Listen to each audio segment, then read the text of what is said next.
வணக்கம் நண்பர்களே. இன்றைக்கான காணொளியில் நாம் பார்க்க போகிறது கீத்தூர் ராணி சென்னம்மா தேவியினுடைய வரலாறு. இந்த ராணி எப்பேற்பட்ட ராணி அப்படின்னு பார்த்தீங்கன்னா, சுதந்திர போராட்டத்தில் தன்னுடைய உயிரை நீத்தவர்கள்.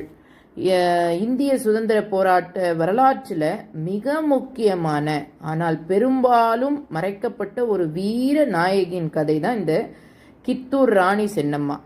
இவங்க யாரு? சென்னம்மா 1778 கர்நாடகத்தில் உள்ள கிட்டூர் என்ற சிறிய நாட்டில் பிறந்தார். பக்தியும் வீரமும் கொண்ட குடும்பத்தில் பிறந்த இவருக்கு சிறு வயதிலேயே குதிரை ஓட்டமும் வில் மற்றும் வால்போர் பயிற்சியும் கற்றுத்தரப்பட்டது. 15 வயதில் கித்தூர் அரசரான மல்ல சர்ஜிடம் திருமணம் ஆனார். துரதிர்ஷ்டவசமாக அவருடைய மகன் சிறு வயதில் இறந்துவிட்டார். பின்னர் சதாசிவர் என்ற சிறுவனை தத்தெடுத்தார். ஆனால் இங்குதான் பிரச்சனை தொடங்குகிறது. இந்தியாவை ஆட்சி செய்து வரும் இங்கிலாந்து கிழக்கு இந்தியா நிறுவனம் டாக்ட்ரின் ஆஃப் லேப்ஸ் என்ற கொள்கையை கொண்டு வந்தது. அதாவது ஒரே வாரிசு இல்லாத அரசர்களின் நாடுகள் நெடுங்கால ஆட்சிக்கு பிறகு பிரிட்டிஷர்களால் கைப்பற்றப்படும். சென்னம்மா இதற்கு கடுமையாக எதிர்த்தார். பிரிட்டிஷ்காரர்களுக்கு அவர் ஒரு கடிதம் எழுதி தத்து குழந்தைக்கு வாரிசு உரிமை வழங்குமாறு கேட்டார். ஆனால் அவர்கள் மறுத்துவிட்டனர்.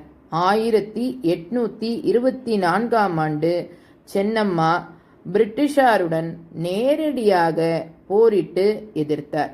அவர் தலைமையில் கித்தூர் படை போர்க்களத்தில் வெறிகொண்டு போரிட்டது. இந்திய சுதந்திர போராட்ட வரலாற்றில் இது ஒரு முக்கியமான கட்டமாகும். ஏனெனில் இது 1857 கிளர்ச்சிக்கு முன்பாக நடந்தது. முதலாவது போரில் வெற்றி பெற்றாலும் பின்னர் பிரிட்டிஷ் படைகள் கூடுதலாக வந்து சென்னம்மாவை கைது செய்தன. அவரை பவுனில் அடைத்து வைத்தனர். 1829 அவர் சிறையில் மறைந்தார்.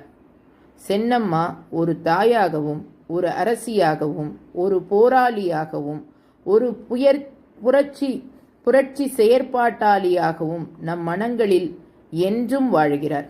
இவர் இந்திய மகளிர் சுதந்திர போராட்டத்திற்கு முதல் ஒளி போட்டவர். மறக்காம சப்ஸ்கிரைப் பண்ணி இதை மற்றவங்களுக்கும் ஷேர் பண்ணுங்க.